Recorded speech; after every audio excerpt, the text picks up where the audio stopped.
If you haven't heard about Miside, it's a psychological horror game that came out in December, and I have to say, it's a perfect game. The way the eeriness is made and the horror is built up is great, and the story is also great as well and well presented to the player. And in this video, I'm going to talk about the good things and the bad things about this game, and let's get into it. Miside was a game that I bought about a week ago. I played through the game fully, and I think the game is completely perfect, except for the fact that if you look at the Steam page, it don't look like a horror game. It looks more like a knockoff Sims game, but I was surprised when I played it. But enough of yapping about that. First of all, I'm going to talk about the good things about the game, and trust me, there's quite a lot, starting off with the story. It starts off with you, the player, living throughout your life, getting up, getting dressed, going onto their computer, and coding, and then going back to sleep.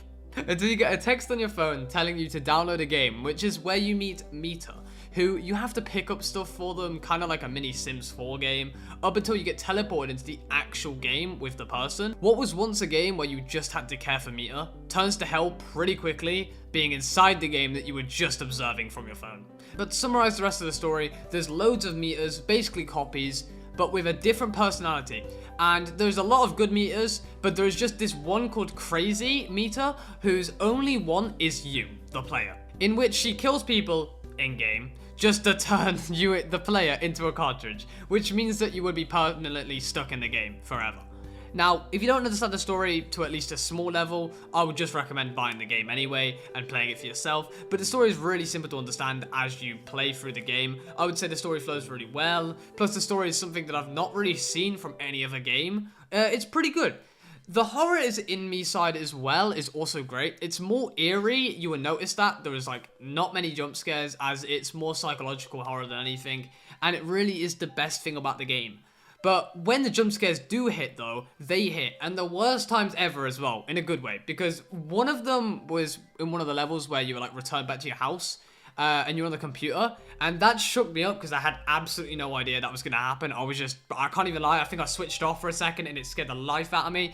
Another thing I hated was the weeping angel type enemies that chased you around, which was absolutely horrible. Like, I just hate enemies where, you know, you look at them and they just stop moving. It's creepy.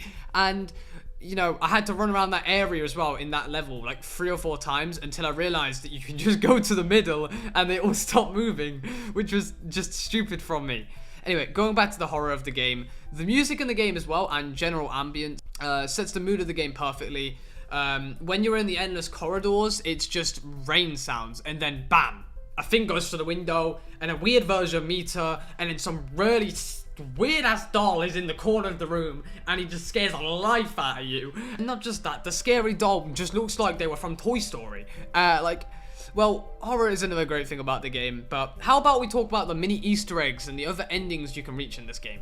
And the Easter eggs are not really like Easter eggs, they're more like props until you actually go up to them, in which you can play mini games with them. There's a whole like 16 mini games in this game, so there's a lot of them to find, and most of them you can get achievements for if you complete them.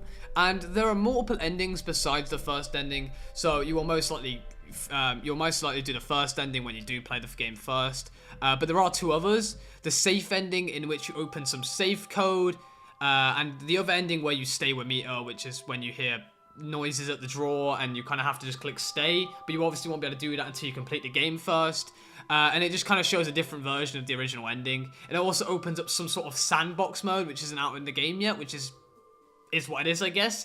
Now, as with all games, there are a few downsides, but in this game, not really. Like, the only real downside I found was the lack of replayability. But like, realistic with a horror game, there won't be that much except for the first 2 like playthroughs, so that's not really a big problem for me anyway. Maybe for you guys, but not for me. Last thing before I end the video off properly, if an indie game could do this well, what does that say to AAA companies? Like, indie games hit different. You can't prove me wrong, except for obviously a few exceptions. But in general, this is one of the best horror games I've actually played in a while. Like, it's the first one I've bought on a whim and I've actually enjoyed. Like, there's a few other games though, exceptions, which I would say is probably like Panicor,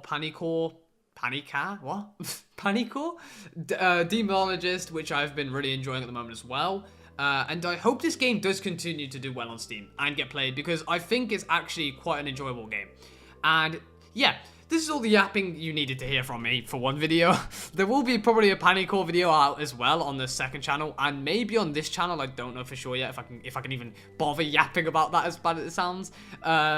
It actually might be already out though by the time this video gets released. But anyway, yeah, I hope you guys enjoyed the video. Check out another one of my commentary styled videos, and I will see you guys later. Peace out.